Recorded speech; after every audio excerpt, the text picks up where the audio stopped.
3.4, two-column proof. Why is each statement true?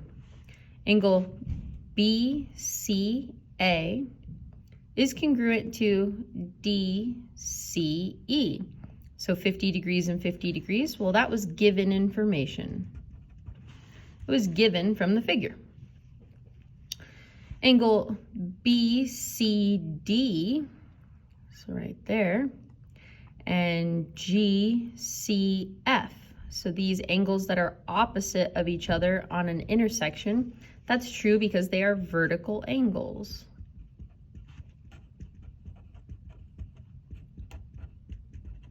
Vertical angles postulate.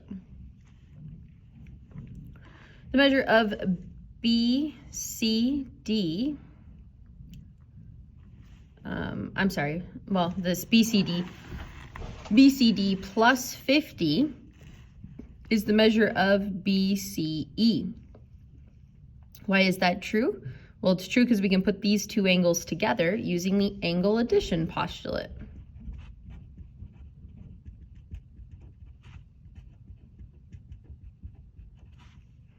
You can call that AAP. GC is congruent to FC. That was given on the diagram using tick marks. Angle B plus 30 plus 50 is 180. We know that to be true by the triangle sum theorem. Angle D is 100. We know that, again, using the triangle sum theorem. Two-column proof. Two-column proofs are written in two columns where one side is statements and one side is reasons. And for it to be an official two-column proof, each statement and reason needs to be numbered. So statement number 1 goes with reason number 1, so on and so forth, continuing down.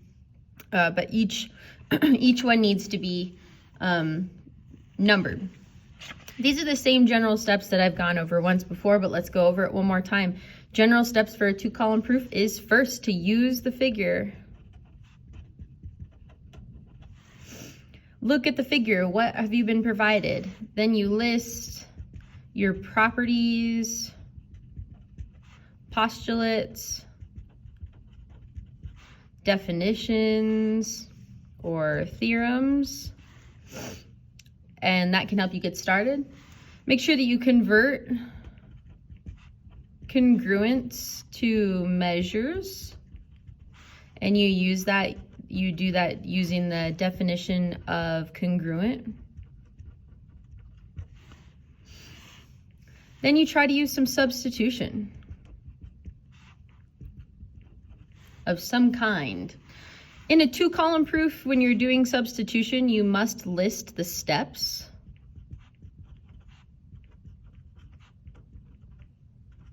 You have to list the steps that you used for substitution, which is why they're numbered. So if you don't have them numbered, then you can't list which step you used for substitution. So make sure you number them so that you can name that in a two-column proof.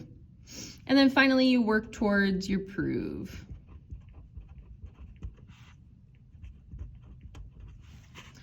And that means like subtraction property of equality, division property of equality, so on and so forth. Also in two-column proofs, there is something that we like to call proof finishers. This has nothing to do with the math.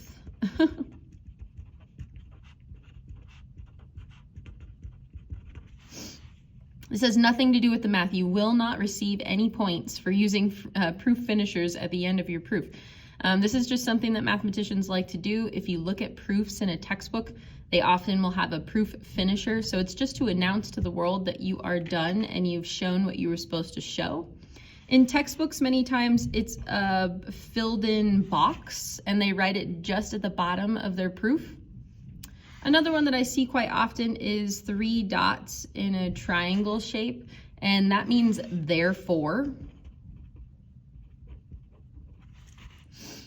Therefore, so it means like, therefore, that is true. And then the last one is you'll see some people say QED, And QED is Latin for quod erat demonstratum, which means thus it has been demonstrated.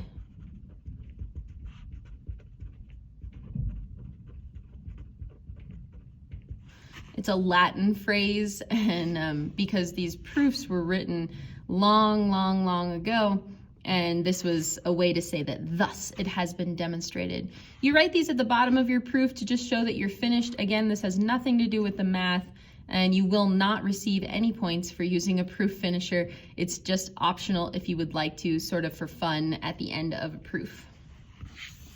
So let's try on a proof today. This is going to be your first time of maybe trying to write this on your own, so I'm going to encourage you to pause this video, and I'd like you to try to make a plan for this proof on your own. We're going to write a 2-column proof for the following. Given that angle 2 is congruent to angle 3, prove that angle 1 is congruent to angle 4. Pause this video and make a plan.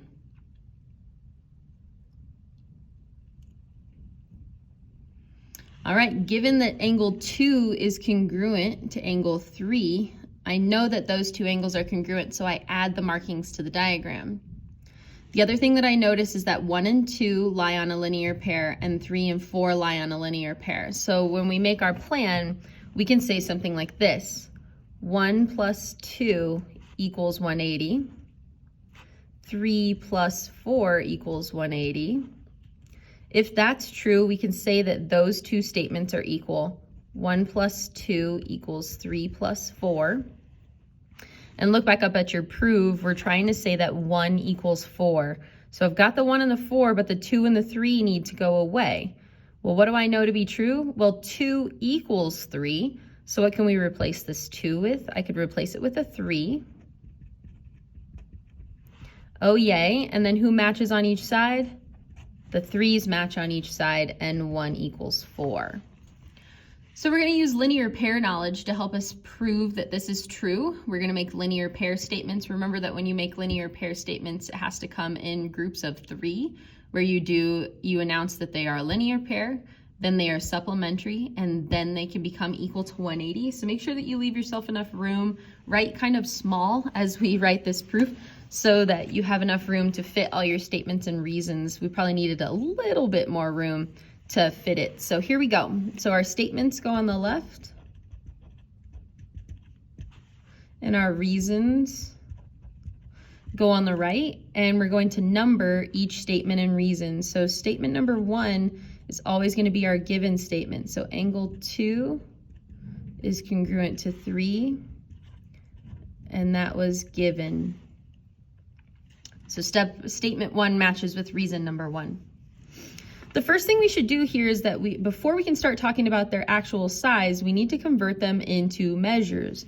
So step number 2 should be that the measure of angle 2 equals the measure of angle 3, and that reason is the definition of congruent.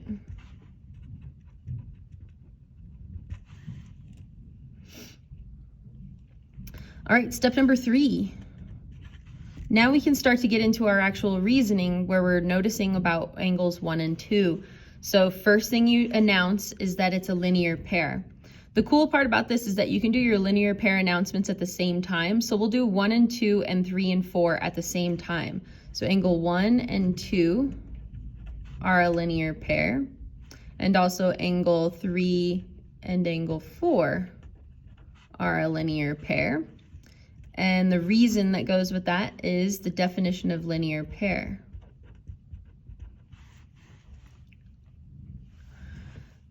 So then after they're a linear pair, they can now be supplementary. So angle 1 and angle 2 are supplementary. Angle 3 and angle 4 are supplementary. And the reason that goes with that is the linear pair postulate.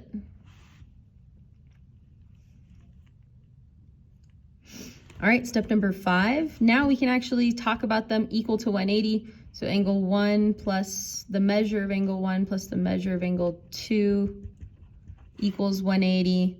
The measure of angle 3 plus the measure of angle 4 equals 180. And that was by definition of supplementary.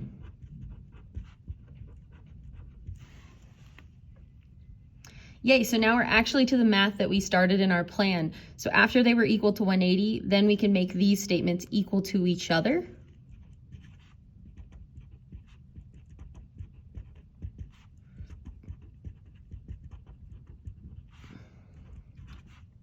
This was by substitution.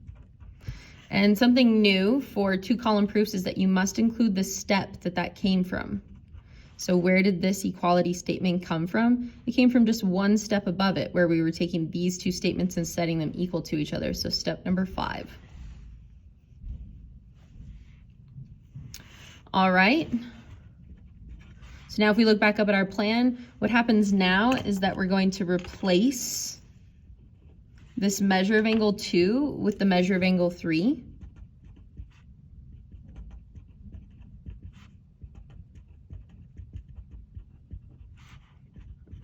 And that was substitution again. And it came from step number 2 all the way back up here at the top, where we've got our measure of angle 2. And then it also came from this, we plugged it into step number 6. So you would say 2 and 6 are the two statements we used to get that new statement. Now number 8, we notice that the 3's are the same on both sides. So we can say that the measure of angle 1 equals the measure of angle 4 by subtraction. Property of equality. You can shorthand that to POE. But we're not quite to our actual statement. Our actual proved statement was in the congruent form. So all we need to do is use this definition of congruent to move back into measures. So our last step here is that angle 1 is congruent to angle 4 by the definition of congruent. And we have shown what we were supposed to show. If you want to use a proof finisher, I kind of like it right in the middle of the proof there. I like the textbook one with the square. All right, last problem. Sketch and label a diagram for the proof of the following statement, then write the given and proved statements. Angle 1 and angle 2 are adjacent. Angle 1 and angle 3 are complementary. And angle 2 is congruent to 3. Then the non-shared sides of angle 1 and 2 are perpendicular. So we want angles 1 and 2 to be adjacent, and 1 and 3 are complementary. So complementary is 90 degrees. They sum to 90 degrees. Angle 2 is congruent to 3. So if we start this, so we know we're kind of headed towards a perpendicular statement here. So if we start our diagram with a perpendicular statement, we kind of want the non-shared sides of 1 and 2 to be perpendicular. So if we make an angle 1,